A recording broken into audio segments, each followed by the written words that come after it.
my gosh. How we doing? Pretty good. Sorry for the little bit of delay. We were getting our tech set up in order. No worries. What's going on? Not much. We're super excited to be talking with you today. Hope the tour is going good so far. Yeah, it's been epic. I've got to take it pretty much around the world. I got to go through from Asia to Australia to Europe and the UK and even stopped through Antarctica. Played 3 DJ sets out there. Yeah, And then yeah, it's pretty well oiled and lubed up for America. So each time I'm still writing notes, trying to perfect, take it to the next level, add little details, but it's a well oiled machine at this point. that's very nice to hear. What's been your best city so far, would you say? Antarctica for sure. Yeah, that's pretty Epic. legendary. Yeah, I think this tour, my favorite show might have been randomly like I think I'm trying to think. Might be DC or somewhere else super random, but it's been good in general. Every show has been really special. I think Boston, I had a very good show as well. But yeah, it's been pretty random. I never really have any expectation. I just go into it hoping for the best. And for me, it's all about crowd interaction. So you might have a way bigger crowd, but the crowd interaction might be down. Like Chicago was like a massive show. But when it gets a little too big, sometimes it's harder for the energy to like really it kind of starts to like dissipate through the crowd and people Yeah, that are makes sense. feeling with like the energy changes and there's too many people and people are squashed in and there's not enough room to do a mosh pit or there's not enough room to everyone's kind of starts to get a little bit it's not I feel like I'm kind of at the sweet spot with my live shows right now where it's not so big that it's like you've lost something special to you, but it's also like you could see it at certain shows. It's starting to get to that point where it's like people sometimes then it takes one bad apple and then the energy around that can be like affected, so it's this ripple effect. And for me, I'm all into crowd work, so I give a lot to the crowd and whatever they give me I give them back times a million. So for me it's really like if their energy isn't amazing, then no matter how many people are there or how much they are singing along, I don't give a I'm just like, yo, I need you guys to jump. I need you guys to like put your rockers in the sky. So I'm Yeah. like pretty demanding performer. I expect a lot out of my crowds. And if they want the best show, then they have to give me the energy back. But it's hard because it's like, how are you going to get everybody to jump on board with everything I ask for when I'm asking for something every song? So, I'm coming from a place of delusion, really. No, it's pretty cool to hear how much you're kind of like analyzing the crowd to make sure they're having a good time, you know?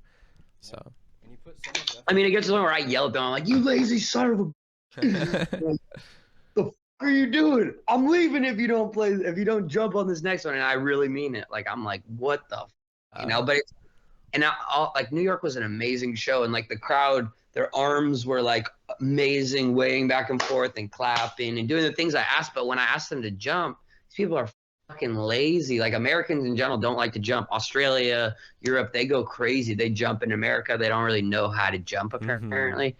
But when after the show, I like talked to my team, and they're like, the jumping was so scary. The whole floor was flexing. Like I these types of things. So there's other factors that play in because I played at some old ballroom, which probably didn't have the greatest type of floor. So people were probably a little scared. Like my sound guy was like the whole floor was Oh my actually flexing. It gosh. was painful.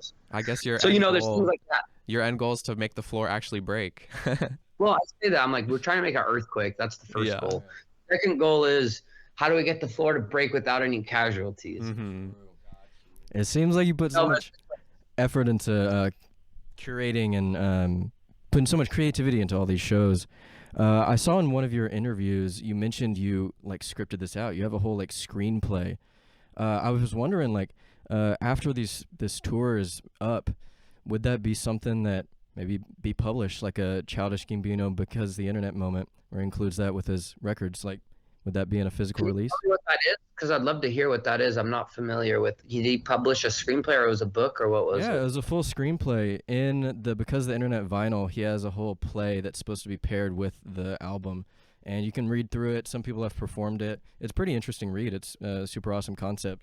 Sounds like your set might have a little more uh, eccentricity then? Yeah, I think for me, ultimately, the goal is to be directing, producing, and writing feature films. I've written 4 feature-length screenplays. But the thing is, the music thing, like, it's kind of like you don't want to jump ship after you're getting something to become, launched. Like, I've been doing music for basically 25 years, 27 years or something. I'm 30 now. I started when I was about 3. And it's just now becoming a thing where I can make some money off of it. And I don't do anything to make money, but like, in order to take creative risks, you have to be able to take certain things that are non-risk or things that are financially sustaining for an artist, really specifically because artists, it's a risky job, and so it's very hard to make money doing art, and you never should do art to make money, but there needs to be some funding to be able to bring art alive. This show costs over $5 million. The amount I've spent through music videos, like you said, I wrote a 45-page screenplay for this show, which is pretty unlikely, and I had to pay and produce the rest of the visuals that aren't the pieces from the music video, which the label loaned me money for a horrible loan that I have to pay back $7 for every dollar I make. So it's like, it's a really crappy deal that I have with them. So long story short, yes, I hope to direct some feature films. Is it going to happen right now? Probably not. Even my live show isn't even profitable right now. Like, I have a semi truck and a bus, and I have a very expensive show. So the show's not even really making much money, but I recently am launching my career as a DJ. And I'm equally as excited about this because I'm challenging the idea of what a DJ can be, including performance art, including a very visceral audiovisual experience. So I'm very excited about that. Even my DJ said it's like it keeps adding every day. I've been working on it for 12 hours each day, and I've been working on it for a year and a half for just the DJ set. And there's 746 layers of audio chopped up. So it's like, everything is an edit, everything is a remix, and everything is like very tailored to my sensibility and mashed up, and taking my songs, mixing it with other songs, and mixing other people's songs with other people's songs, and things that are super underground classics that I love, mixing it with pop club bangers, and just trying to get people to take in music that maybe they wouldn't normally listen to. And then you have to edit the visuals together, and it's a huge undertaking, but like, trying to find other ways, because that has way less overhead. So I could go play a crazy DJ set and make even less money than I do on a concert, but make way more money on the actual net side of things, because I don't need 14 people to put the show on. So trying to find ways to make it sustainable so that I can, I want to make an art factory, and so in order to do that, I need a lot of money. And I've been saving up for a while, but just kind of watching the market. And I think I might just get a residential mixed with commercial space. So it's mostly like a commercial factory, and then I can maybe live in it as well. But long story short, in order to take the risks to do the things I want creatively, I need to be able to be financially stable. And so I'm always looking for, okay, I want to do this thing not because I just want to make money. I want to do something epic with the art around it, but also this is a way to get some funding. And this is a thing that is not going to make me a single penny. And I'm going to do this because this is epic. But everything I do is always because I want to do it, and there's a need to do it, not because this is just going to make me money. That's not the way you're going to be able to make a long career that's sustainable. And long story short, I am also writing a book right now. So I started writing a book recently. So I'm always writing, but I'm also like, okay, this year I'm focused on being a DJ, and I didn't write a screenplay. I just focused on my DJ set, and that's going to probably make me millions upon millions of dollars. Maybe the first year only $1 million, or maybe $2 million, maybe not as much as that. But in the first years, I'll make millions of dollars just from the DJ thing, and that will allow me to be more comfortable, so I can be focused on directing and be like, cool, I can take some time off touring. I did a lot of that, and I'll execute one of these movies I've written, because that's the dream. But ultimately, it's like when to jump ship and when to follow through with the vision, and you need to know when to stick with something. And a lot of people jump off a ship before they even launch it, and you have to know when to stick around. I stuck around this long, might as well. Oh yeah, that's the way to do art. No, that's really cool that you kind of have a whole overarching plan, and you're not just jumping in, hoping for the best. You're actually trying to figure out how to get more of your art seen, which I know the both of us would be excited to see, productions from you. So, actually, Thank you. just before this interview, we were listening to one of your older tracks when you were just known as Tree, Demons. And that Mhm. track, I feel like that was, there's a lot of different kind of types of music that are blended in together. There's strings, there's like your your delivery that has a lot of attitude. So I feel like you've been kind of combining different things since the beginning. How do you think your combination of different styles has changed as you've kind of blown up in the mainstream a little bit more? Yeah, I think the when you look at my older music, there was a little more fusion song by song, and now it's more fusion if you look at the overall catalog. So you go to my concert tonight and you'll get to see rock music, pop music, hip hop music, dance music, electronic music, even classical music. You'll get to see my attempt at folk music and country music and pretty much every style of music that I can fit into a 2 hour show. The show's about like an hour and 50 minutes approximately, somewhere in that ballpark. Um, so I pretty much have mixed together as much, not just genres of music, but as well as mediums of art. So my live show mixes, like I said before, it's like a screenplay. So it's a mixture of a movie, a TV show, a Broadway play mixed with a elementary school play, mixed with centered around this concert with WWE wrestling, some karate, of course, some scooter stunts, of course, some stand-up comedy, some motivational speaking, and even some belly dancing. So it's like the fusion has really become more like piece by piece because I don't want to necessarily make it so that it's so alien that people can't digest it. So I think as I've gotten older, I've become more like, okay, this is going to be this kind of thing. And yes, there's still a rap verse in the middle of a some kind of pop song or something like that that normally probably wouldn't go together. Like on my new album, there's a song that I produced by myself called Ugly Side, where it's like me playing piano and it's more of like a unique spunky ballad style that's a very unique vocal style that anyone who would sing that style, which is kind of a Oliver Tree style specifically, I don't really have a lot that's like super unique about me, but this is like something that's very unique. Is this the way I deliver, like you said, my older music. This is kind of like the evolution of that, and it goes from that style into like a hard hip hop '90s rap beat, which I think anyone who would rap that style would probably never sing that style leading into it. So like, there's still unique things happening in the music, but I think I've taken less. I try to make less risky music, and I still try to take a creative risks sonically when I can, but ultimately I think the risks are more done on the visual front, where my music videos are financially a risk for sure because they cost millions of dollars, but then mixing very serious music with very non-serious images, so that's a risk because a lot of people won't take you serious because people write it off as a joke, because some people are turned off by the way I present myself as so ridiculous and so silly, for lack of a better term. But ultimately, I still take tons of creative risks, but it's just, I have to calculate it a lot more because I'm dealing with millions of dollars of investment that I have to pay back for millions upon millions more than I even get as the investment. So I'm always just trying to calibrate risk versus reward, and I need to be able to make it sustainable so I can afford to make another thing and another thing. And sometimes I blow all the money on a big scale music video. Like I've shot 3 in Serbia this year for my new album Alone in the Crowd, and those videos were millions of dollars, and then I ran out of money, and then I basically made a couple music videos for essentially nothing so that I could just make more stuff.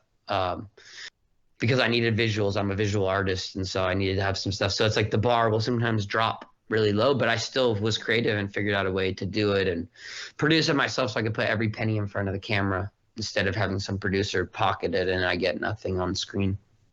Nice. Yeah. And speaking of your silliness, I'm really glad that you've stayed kind of committed to that and haven't, if anyone was putting pressure on you to be more quote unquote normal, that you haven't done that. So I think that's what keeps you fresh in the minds of people. Yeah, I definitely had a lot of people say, let's try to make it serious. You should definitely make it more serious. And I just said, there's enough serious artists, there's enough people selling the idea of cool to you, there's enough people selling sex. I think we're good. There's got to be someone else to do something else, And so for me, that's been a big part of my artistic journey. Yeah. And this persona is a fantastic way to deliver the message through your music. Like I was looking in A lot of your music has this theme of death and dealing with death, but for this new album, it's more about like love and falling in love. And I was wondering, how has your process changed from writing about more serious topics like love to a more like sensitive, fleeting topic like, or more, like death, to more fleeting topic like love?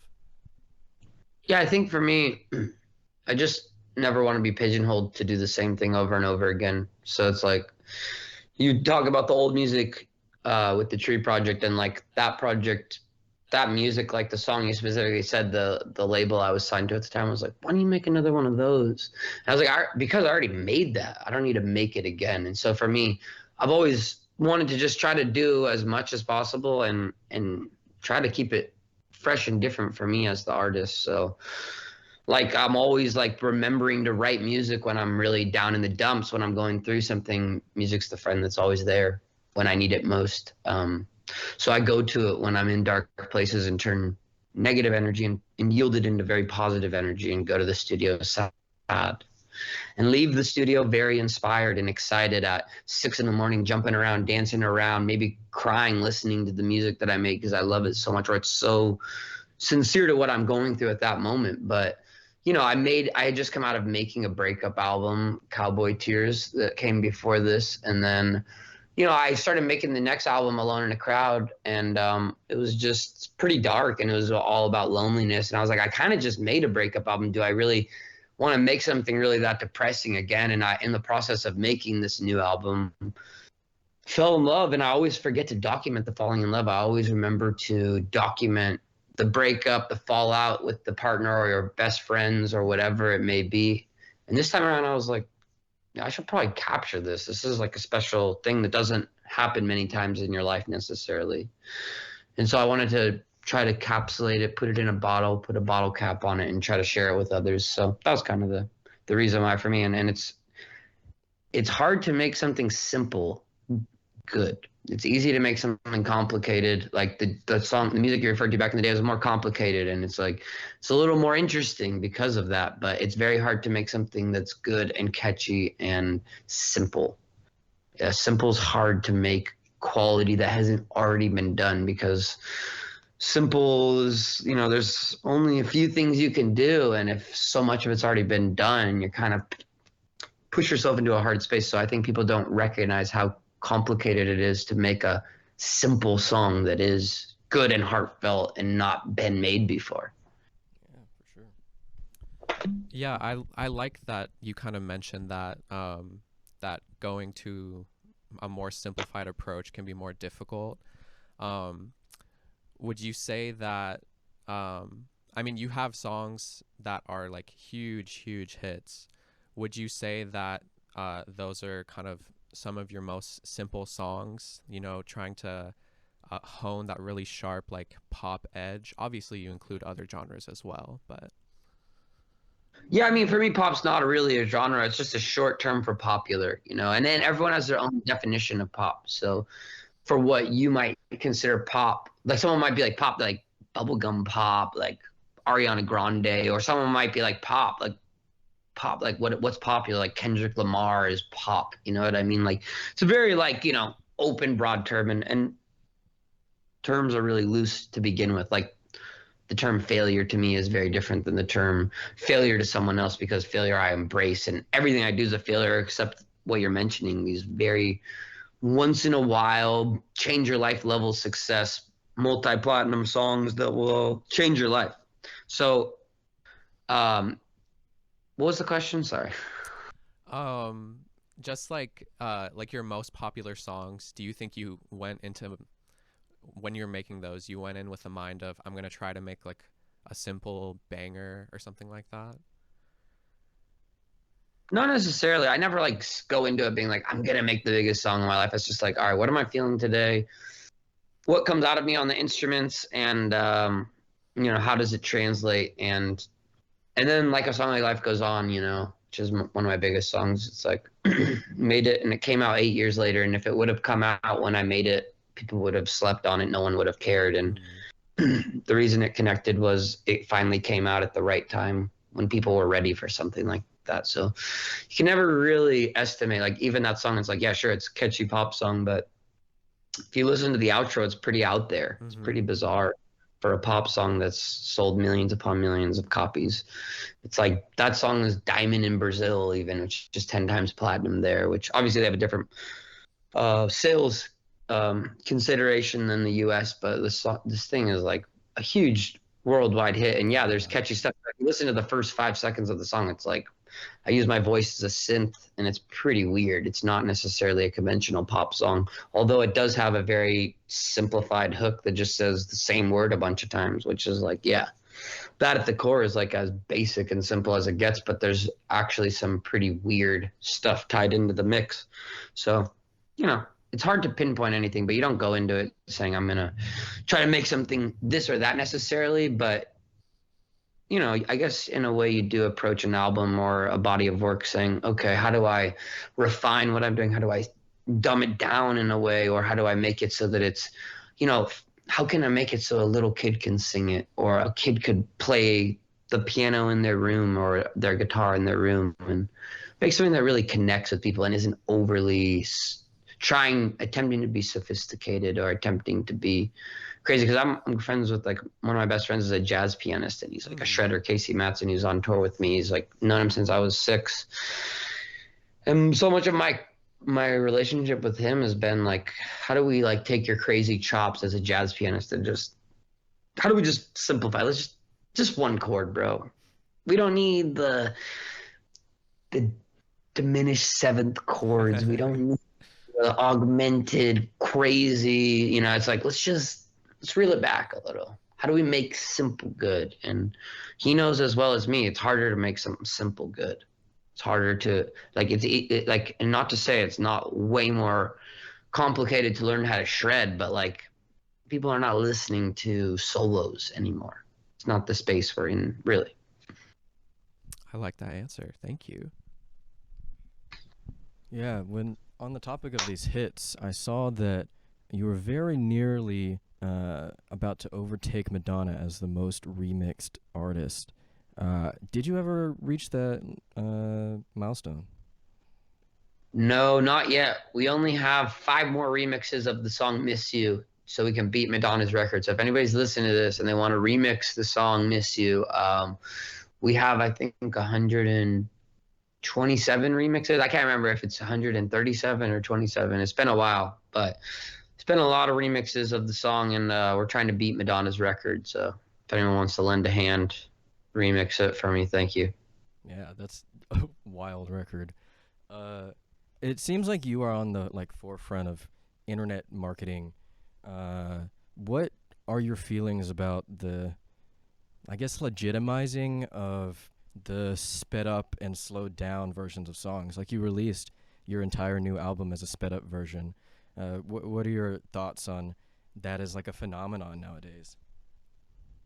It's just like whatever way people consume music. So if they are enjoying sped up music, like I like sped up music myself too. Like in my DJ sets, I'll speed up some other music of mine. Like I'll find a remix of my song that's not sped up and speed it up, and find a classic house song and speed up the, you know, Kanye really like made the I guess it would be like a chipmunk style vocal really cool, like in the early 2000s. So it's not necessarily like a new concept, but essentially speaking, I would personally say I like it. I love chopped and screwed. You know, that's some Texas sound where they would pitch stuff down and chop it up. And I don't know, it's been around for a while, honestly. It's just now breaking more into the mainstream as far as just like standards. But people are consuming sped up stuff. It gives a song a second life. It really does. That is very true. I guess this is a perfect time to wrap it all up. Thank you so much for coming and doing this with us. This is fantastic. Thanks for your guys' questions. You have great questions, and hopefully you guys can make it to the show tonight. It's going to be a really special one. Also, I am playing too. Where are you guys based? Oh, wait, you're not. Where are you? Dallas. Sorry. So I'm playing in Dallas. I think do you know when? Is it Saturday or Sunday? It's Saturday. Wait, no. 1, 2, 3, 4. I think it's Sunday, the 4th. Cool. Well, hopefully you guys can go. It's going to be a really epic show. I got some special stuff planned. But Awesome. yeah, thanks for your time.